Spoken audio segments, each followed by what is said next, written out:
Quarterbacks like that, do you almost have to come up with two different game plans? No, they pretty much try to run the same system. They're both two talented guys. One guy's talented on one end and the other guy's talented on the other. You really just try to come out there and execute your game plan. The offense with those two guys in the game is basically the same type of offense. I mean, you expect Jordan Jefferson to pull the ball on his own read more than you might expect the other guy. But the offense is pretty much the same. You just come out and execute your game plan. Well, has Phelan said anything to you guys in the defense, talking about LSU and his background and anything along those lines? Is that Phelan? Yeah. Phelan, he's a part of our team now. He had his experience at LSU and he came to join Alabama. So he's a part of us. I know that. He had some good times and some bad times there. But he's a part of our team now. He talks about it from time to time when they play LSU fight music in the weight room when we're lifting. He might dance to it because he know it pretty well. But he a part of our team now. What else does he say? Specifics? Can you repeat that question? What else does he say? You said he talked a little bit here and there.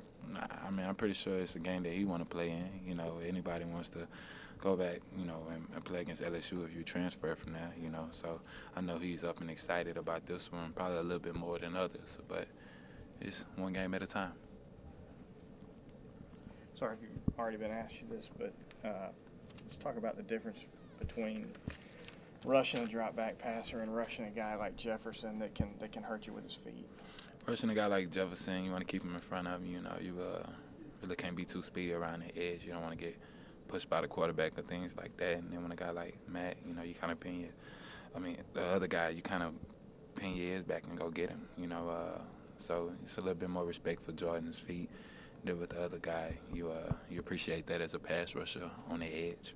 Is it difficult to change gears from drive to drive depending on who's quarterbacking? It is, and you just got to look in the backfield and see who's back there and know what you need to do at that moment in time. Execute your assignment first and know how you need to contain the quarterback. Okay, we've asked everybody this. Do you remember the Tiger 2 years ago? I actually didn't travel to LSU my freshman year, so I haven't experienced that yet. Heard about it? Heard about it. I've been hearing about it all my life. My brother talks about it. My brother played for my University of Miami back in the day. My brother talks about it, and these guys, they talk about it. So it must be something pretty big. I'm waiting to see it. Did anyone seem more scared than another? Everybody was like, it's a tiger outside the locker room. So, it's kind of wild. We need an elephant outside the locker room. Who would win, the elephant or the tiger? No comment. Hey, can you just talk about Mark Barron was announced today as a semifinalist for the Thorpe Award. What he brings that defense. Mark deserves it, man. Mark is an incredible guy, one of the best guys I ever played on the football field with. And I played with some exceptionally great guys around the University of Alabama and coming up through high school and things like that. Mark is an athlete, a guy that can do a lot of things. He's pretty versatile in high school, and he's a guy that when he's out on the field with us on Saturdays, we feel real comfortable with Mark because he's a guy that's been there and he knows what's going on before it happens. I remember him telling us at the beginning of the season that he had developed into more of a vocal leader, that he didn't used to necessarily be in that role, but that he found himself in that role and he was more comfortable with it. What's that like?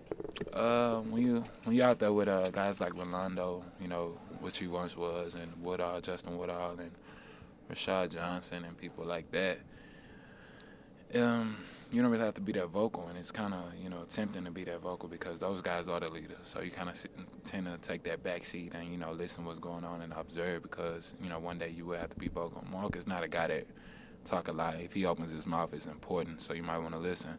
But he had to do that this year. We got some young guys back there. He had to talk to let them know what's going on in the secondary. So you just got to do what you got to do. LSU recruits Texas pretty hard. Did they come after you? Yeah, LSU recruited. They didn't recruit me hard. They came by the school a couple of times, and not too much. It was one of them situations where if I wanted to go, then I go. But they didn't recruit me too hard. A lot of guys don't recruit the state of Texas too hard. Lost Nick. cause. Huh? Lost cause, beating the Longhorns. Hey. Yeah, it is.